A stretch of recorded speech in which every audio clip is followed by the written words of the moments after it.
नमस्कार, बिहार न्यूज में आप सभी का स्वागत है। मैं हूं प्रीति और खबरों की शुरुआत राजधानी पटना से करेंगे। उप मुख्यमंत्री सुशील कुमार मोदी ने कहा है कि कोरोना महामारी की रोकथाम के लिए जारी लॉकडाउन के दौरान स्कूल बंद रहने के बावजूद नामांकित बच्चों के खाते में मध्याह्न भोजन योजना की लगभग 378 करोड़ रुपए की राशि डीबीटी के जरिए भेज दी गई है। वहीं उन्होंने यह भी कहा है कि लॉकडाउन में फंसे छात्रों मजदूरों को स्पेशल ट्रेन से वापस लाने पर किसी से किराया नहीं लिया जा रहा है, बल्कि को उनके प्रखंड मुख्यालय तक सुरक्षित पहुंचाया जा रहा है। उप मुख्यमंत्री ने अपने बयान में कहा है कि सरकार ने घर वापस लौटने वाले सभी मजदूरों को 500 रुपए अतिरिक्त देने का भी फैसला लिया है।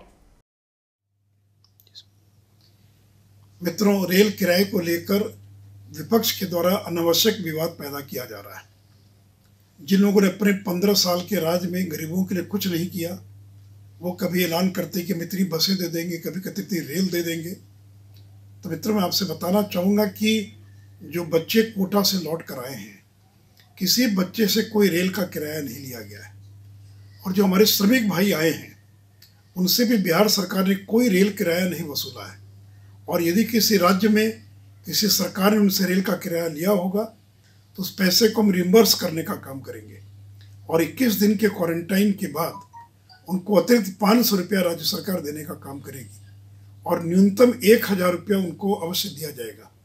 यदि किसी को किराए में 800 रुपया देना पड़ा तो 500 रुपया अतिरिक्त 1300 रुपया दिया जाएगा।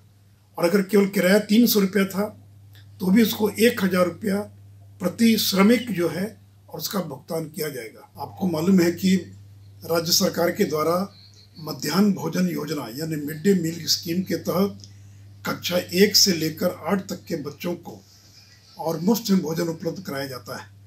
लेकिन कोरोना संक्रमण के कारण चूँकि स्कूल बंद कर दिए गए और उसे मिड डे मील स्कीम चलाना संभव नहीं है और बच्चे बहुत गरीब हैं, तो इसलिए राज्य सरकार ने निर्णय लिया कि हम उतनी राशि उन बच्चों के खाते में भेजने का काम करेंगे। और मुझे बताते हुए खुशी हो रही कि बिहार के 1,29,00,000 लड़के लड़कियों के खाते में 378 करोड़ रुपया भेजा जा चुका है। यानी 3 मई तक का पिछले 1 सवा महीने के अंदर यानी 34 कार्य दिवस, अगर स्कूल चलता रहता तो 34 वर्किंग डे होता, तो 34 वर्किंग डे का और कुल 1,29,00,000 बच्चों के खाते में 378 करोड़ रुपया भेजा जा चुका है। अब मित्रों, मैं केंद्र सरकार को भी धन्यवाद देना चाहूँगा कि केंद्र सरकार ने इसमें जो कुकिंग कॉस्ट है यानी तेल, नमक, मिर्च, मसाला, फल, अंडा, सब्जी, ये जो खर्च है उसके लिए केंद्र की सरकार 4 रुपया 97 पैसा कक्षा 1 से लेकर 5 के लिए और 7 रुपये 45 पैसा कक्षा 6 से 8 के लिए निर्धारित किया है। और इस राशि में भी 11% की बढ़ोतरी की गई है। और कुल मिलाकर मध्याह्न भोजन योजना में फूड ग्रेन के मद में यानी खाद्यान्न के मद में 151.48 करोड़ और कुकिंग कॉस्ट के मद में 227.22 करोड़ रुपया और व्यय किया गया है। तो मित्रों, इस कोरोना संक्रमण के दौरान राज्य सरकार ने एक प्रोएक्टिव रोल प्ले करते हुए मोकामा में प्रवासी मजदूरों और छात्रों के लिए 6 क्वारंटीन सेंटर बनाए गए हैं। फिलहाल नगर के चिंतामणि चक मध्य विद्यालय और मारवाड़ी हाई स्कूल को पूरी तरह से क्वारंटीन सेंटर में तब्दील कर दिया गया है। इन क्वारंटीन सेंटरों पर प्रवासी मजदूरों के रहन सहन का पुख्ता प्रबंध कर दिया गया है। सभी प्रवासी मजदूरों पर तीसरी आंख से नजर रखी जाएगी। वहीं इन क्वारंटीन सेंटरों का बीडीओ, सीओ और पुलिस पदाधिकारी ने निरीक्षण किया। जो भी प्रवासी मजदूर बिहार अथवा बिहार के बाहर के राज्यों से मोकामा क्षेत्र के रहने वाले हैं, यहाँ आ रहे हैं, उनके लिए हम लोग मोकामा शहरी क्षेत्र में 6 केंद्र बनाए हैं, जिसमें 2 केंद्र सीसीएम और एसकेएम को प्रथम चरण में चालू की स्थिति में लाए हैं। जो भी यहाँ अप्रवासी मजदूर आएंगे उनका ठहराव किया जाएगा। उनके लिए हम उत्तम व्यवस्था किया गया है, खाना, पानी, बिजली, साथ साथ स्वच्छता, सैनिटाइजेशन की पूरी व्यवस्था है। सभी लोग यहाँ 21 दिन क्वारंटाइन सेंटर में रहेंगे।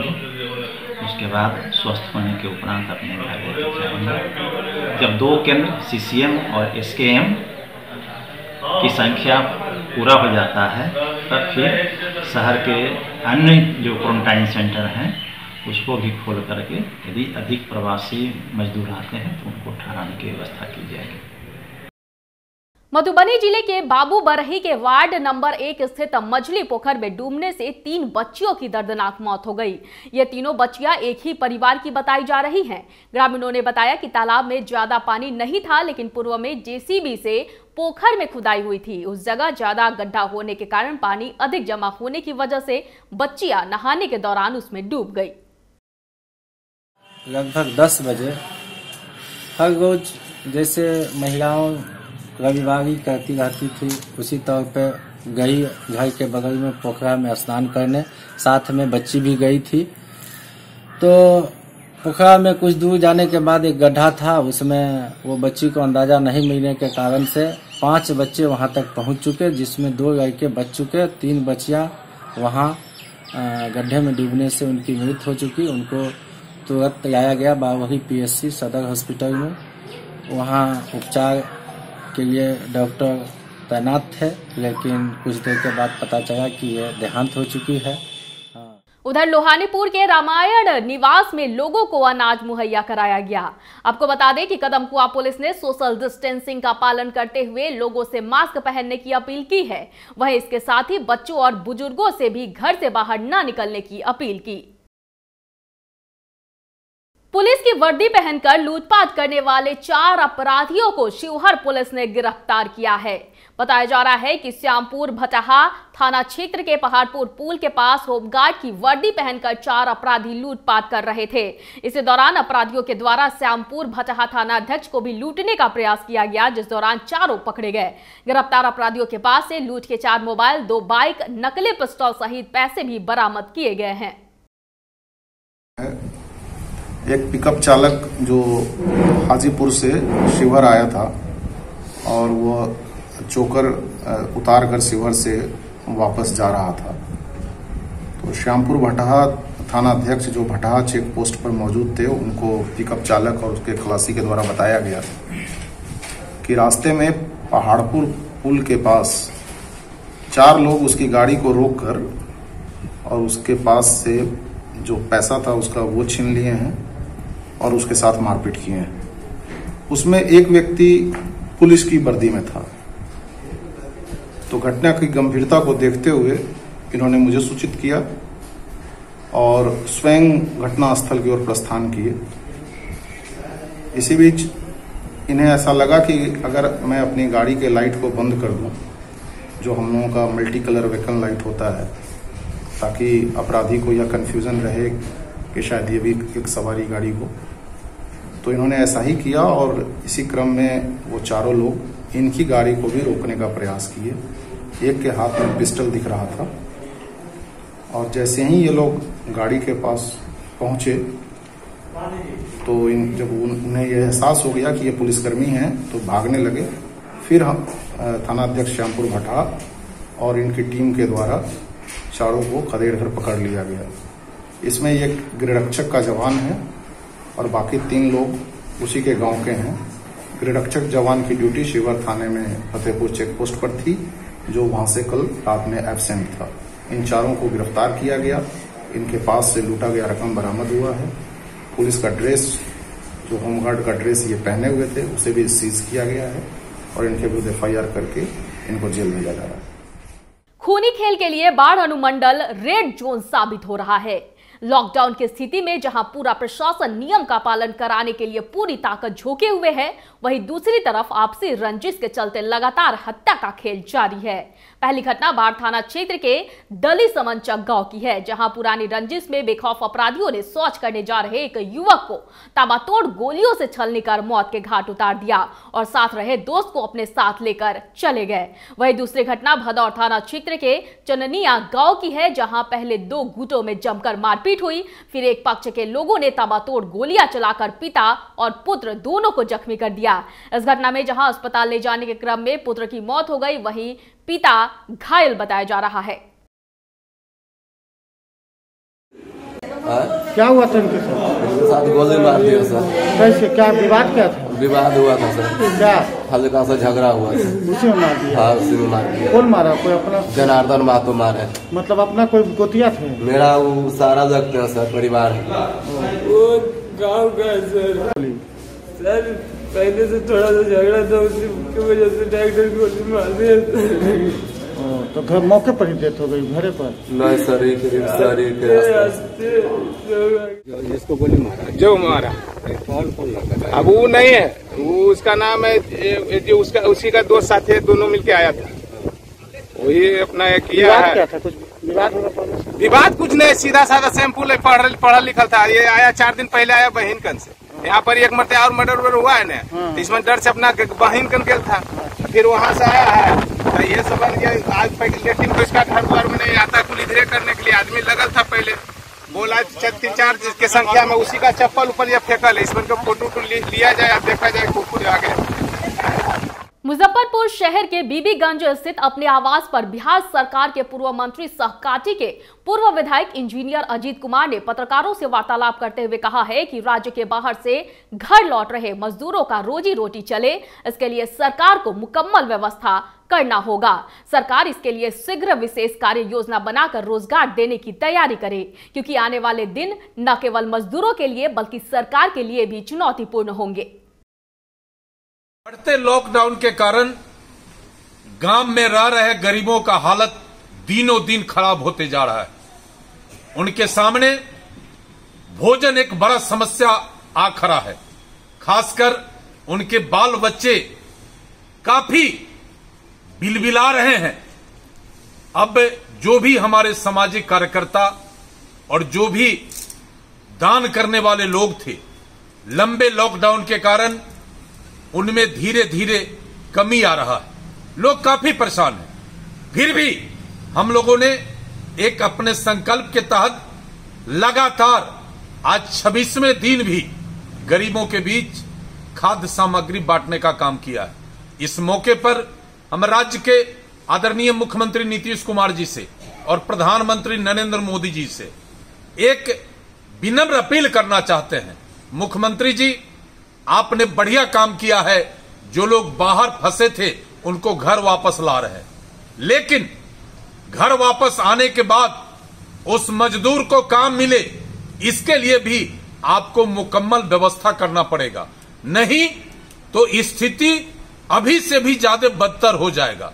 साथ ही जो स्थिति बन रही है, आपका जो मशीनरी काम कर रहा है उसमें काफी ढिलाई धीरे धीरे हो रहा है, उसको भी दुरुस्त करने का जरूरत है।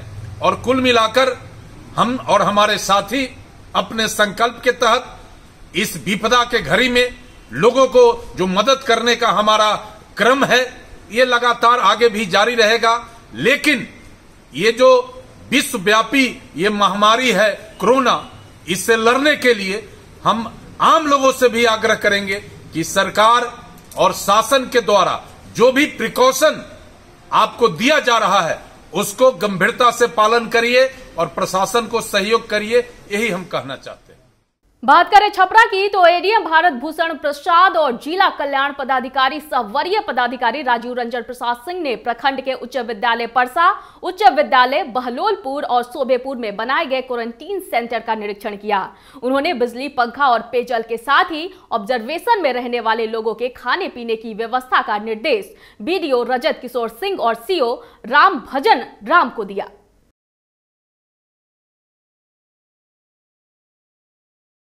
मधेपुरा जिले के महाद्वीप चौकी से एक खबर सामने आई है, जहां एक दारोगा के द्वारा लॉकडाउन की खुलेआम धज्जियां उड़ाई गई है। बता दें कि लॉकडाउन में सिर्फ जरूरी दुकानों को छोड़कर और सभी दुकानों को बंद रखने का आदेश दिया गया है। लेकिन महाद्वीप चौकी स्थित ड्यूटी पर तैनात एक दारोगा ने जबरदस्ती एक दुकान खुलवाकर अपने पुलिस सहकर्मी को खरीदारी करवाया।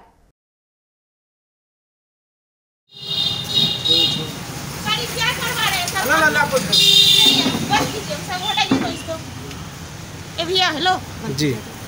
उधर वैश्विक महामारी को लेकर सरकार ने प्रवासी मजदूरों और छात्रों के लिए अपने घर लौटने का निर्देश जारी किया है।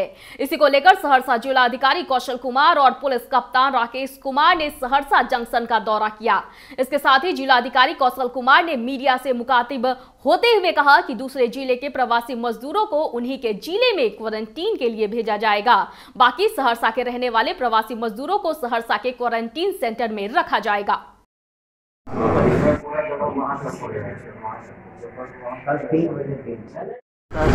आएगी करीब 1200 यात्री रहेंगे उसमें प्रवासी मजदूर, तो सहरसा जिला के भी होंगे और आसपास के 20 जिलों से भी होंगे। उनके लिए हम लोग अभी स्टेशन पे बैरिकेडिंग की व्यवस्था किए हैं ताकि सोशल डिस्टेंस को मेंटेन करते हुए उनको लाया जा सके।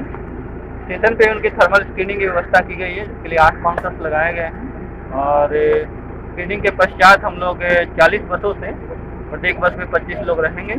बसेस से हम लोग स्टेडियम उनको लाएंगे जहाँ पे उनको फूड पैकेट्स और पानी की बोतल दिया जाएगा और फिर खाना खाने के बाद उनका वहीं पर रजिस्ट्रेशन होगा। जो सहरसा जिले के होंगे उनको वहीं रजिस्ट्रेशन करके ब्लॉक क्वारंटाइन में भेजा जाएगा और जो दूसरे जिले के होंगे उनको भी वहीं पर रजिस्ट्रेशन करके हम लोग संबंधित जिला से जो बस आएंगे या फिर अपनी बसों से संबंधित जिला में। अररिया में 2 दिनों पहले एक युवक का पिस्टल लेकर लोगों को धमकाने का वीडियो वायरल हुआ था। घटना को लेकर लगातार युवक की गिरफ्तारी के लिए छापेमारी भी की जा रही थी। पुलिस को अंत में सफलता मिली और युवक को पिस्टल के साथ गिरफ्तार कर लिया गया। गिरफ्तार सियाराम ऋषिदेव आरएस थाने का रहने वाला है। इस मामले की जानकारी अररिया एसडीपीओ पुष्कर कुमार ने दी है। एक वीडियो वायरल हुआ था जिस वीडियो में जो है देखा गया था कि एक लड़का पिस्टल जो है चमका रहा है और धमकी दे रहा है किसी को, तुम बैठो ये करो वो करो, पिस्टल लहरा रहा है। उसी वीडियो वायरल पर पहचान के साथ जो है उस व्यक्ति को गिरफ्तार किया गया। तो वो उसका नाम है दरोगा राम पिता ऋषिदेव, सियाराम ऋषिदेव, पिता है स्वर्गीय उमानंद ऋषिदेव। इसकी गिरफ्तारी हुई है। लड़का जो है पिस्टल लहरा रहा था तो उसके पास से पिस्टल भी बरामद हुई है जो पिस्टल लहराया था। और इसका वीडियो से ही है कि अगर ये जो है चलो इस तरह से डिस्प्रेट होकर लहरा रहा था कि कुछ भी अगर इसमें रहता तो हत्या भी कर सकता था किसी को। इसलिए इसको चुनौती के रूप में स्वीकार करते हुए हम लोग इसको पूरा छानबीन किए और छानबीन करने के बाद पता लगा के इसको गिरफ्तार करके उसके बाद उसके निशानदेही पर पिस्टल की बरामदगी हुई। कहाँ से गिरफ्तारी हुआ सर? इसकी गिरफ्तारी हुई है आपको गोली चौक से गिरफ्तार हुआ है।